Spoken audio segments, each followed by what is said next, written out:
गाळ हा कोकणासाठी फार संकटाचा विषय झाला आहे. हे मी माझ्या पहिल्या अभिभाषणामध्ये जेव्हा महामहिम राज्यपालांच्या अभिभाषणावर चर्चा होती तेव्हाही मांडलेलं आहे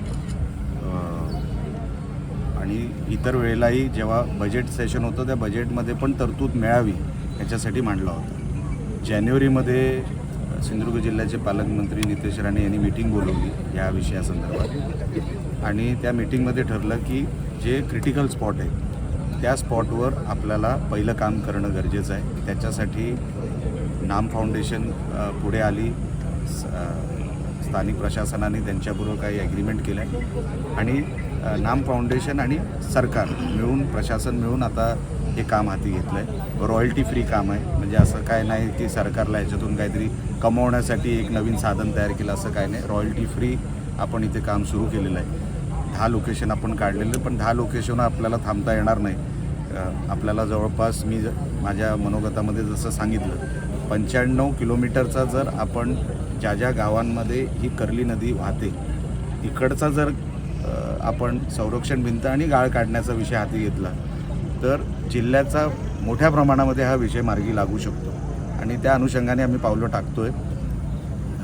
पालकमंत्री आणि आम्ही सगळे आणि आमचे खासदार साहेब राणेसाहेब त्यांनाही सांगून केंद्र सरकारातून डिसिल्टिंग ह्या हेडखाली वर्ल्ड बँक असेल किंवा भारत सरकार असेल मोठ्या प्रमाणामध्ये पैसे ॲलोकेट करतं देतं, तर त्यांच्या माध्यमातून पण जेवढी मदत आपल्याला केंद्र सरकारकडून इथे खेचता येईल तो प्रयत्न आमचा आहे आणि आज त्याची सुरुवात झाली. त्यासाठी मी प्रशासनाचं, पालकमंत्र्यांचं, खासदार साहेबांचं मनापासून अभिनंदन करतो. 10 लोकेशन आपल्या मतदारसंघातले अतिक्रिटिकल जे आहेत ते आपण ऑलरेडी काढलेले आहेत. आता 2 लोकेशनवर आज सुरुवात झाली. येणाऱ्या आठवड्याभरात 10 दिवसात त्या लोकेशनवर आपण काम सुरू करणार आहोत. वेळ लागणार नाही काम सुरू करण्यासाठी, पण ते काम दर्जेदार व्हावं, चांगलं व्हावं आणि जी फाउंडेशन काम करते त्यांना त्रास न होता आपल्याला लोकांना या सगळ्या संकटातून बाहेर काढायचं आहे. त्याच्यासाठी फक्त 10 लोकेशन जसं मी सांगितलं करून होणार नाही. मी शिवापूर ते देवबाग जो स्लोप मिळाला आहे आपल्याला, जे ग्रॅव्हिटीमुळे ज्या काही गाळचा विषय तयार झाला आहे तो सगळाच मला काढून टाकायचा आहे. फक्त मी या 10 गावांपुरतं मी थांबणार नाही. बघा, मला त्यांच्या बुद्धीची कीव येते. त्यांनी उद्धव ठाकरे जेव्हा मुख्यमंत्री होते तेव्हा त्यांनी मेडिकल कॉलेजचा प्रस्ताव इकडे आणण्याचा त्यांनी सगळा प्रयत्न केला.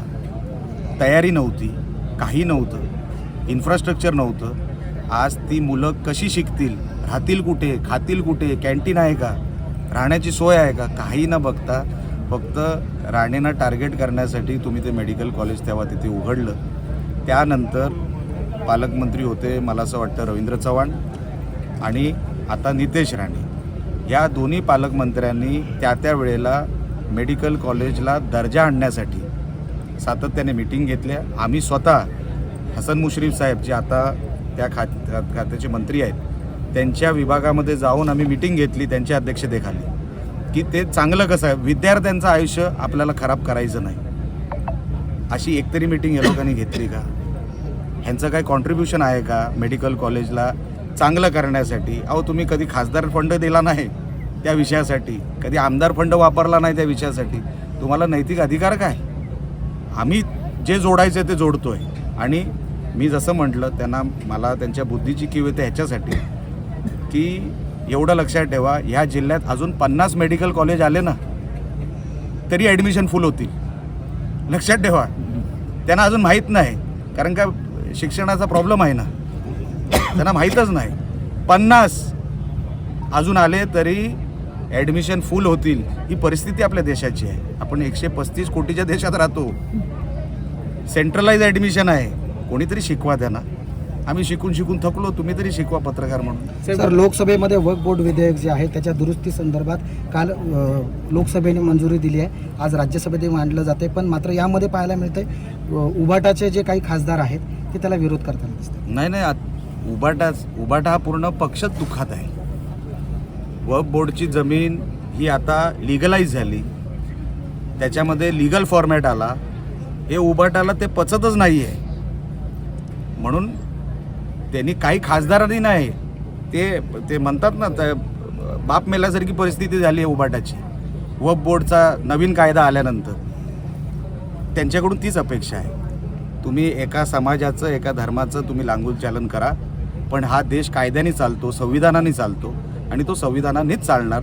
आणि प्रत्येकाला कायदा इकडे समान आहे. मुसलमानांना वेगळा कायदा इकडे ह्या देशात नाही. त्यांच्या जमिनी म्हणजे काय? कायद्याच्या अंतर्गत ज्या जमिनी तुमच्या तुम्ही घ्या, पण कायद्याच्या चौकटीच्या बाहेर इकडे जमीन लुटायचा अधिकार कोणालाच नाही. आणि उद्धव ठाकरे आणि त्यांच्या पक्षाला किती जरी वाईट वाटलं असेल तरी वक्फ बोर्डाच्या जमिनी ह्या कायद्यानीच इकडे चालणार. हा देश कायद्यानीच चालणार. साहेब, अवकाळी पाऊस झाला आहे 4-5 दिवसात सिंधुदुर्ग जिल्ह्यामध्ये. आंबा, जांभूळ आणि काजूचं नुकसान झालं आहे. मागणी होते की नुकसान भरपाई देईल म्हणून? आता त्यांचे पंचनामे चालू आहेत. प्रशासनाशी आमचं बोलणं चालू आहे. एकदा पंचनामे जाऊ द्या, त्याच्यानंतर योग्य ती भरपाई मिळणार आपल्याला. साहेब, असरुद्दीन ओवैसी यांनी हेच वक्फ बोर्ड विधेयक आहे ते फाडलं आहे लोकसभेत. बाहेर फाडायला काय किंमत आहे? हे देशाचे कायदे मानत नाही ना, याचा अर्थ आहे. तुम्ही विधायक फाडताय म्हणजे ते कॉन्स्टिट्युशनल डॉक्युमेंट आहे आणि तुम्ही कॉन्स्टिट्यूशनची वार्ता करता. तुम्ही एक कॉन्स्टिट्युशनल डॉक्युमेंट फाडल्यानंतर तुम्ही हातात संविधान घेऊन जे काय तुम्ही दाखवताय ना, त्याचा रिस्पेक्ट ठेवताय का तुम्ही? तुम्ही बाबासाहेब आंबेडकरांचा अपमान करताय, त्या संविधानाचा अपमान करताय.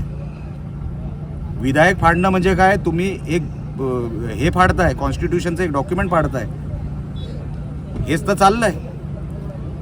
काही समाजातली लोक, त्यांना असं वाटतंय की आम्ही करू तोच कायदा, कारण का काँग्रेसने इतके वर्ष त्यांना सांभाळायचं काम केलं. आता सडनली अचानकपणे त्यांना कायदा फॉलो करावा लागतोय, त्यांना ते कळत नाही आहे. पण हा खरोखर अपमान आहे. आणि खरं तर त्या ओवेसीच्या त्या दोन्ही भावंडांना हा देशच त्यांचा नाही असं वाटतं. ते पाकिस्तानचेच आहेत. ते पाकिस्तानचेच म्हणून मरणार. त्यांना दुसरा काही आपल्या देशाबद्दल आस्था नाही. भारत माता की जय ते म्हणत नाही, वंदे मातरम म्हणत नाही, जनगण मन म्हणत नाही, भारत माता की जय म्हणत नाही. या अशा अवलादी पाकिस्तानच्या अवलादी आहेत. हे भारतात येऊन बोलत आहेत, ह्याचं दुःख आहे.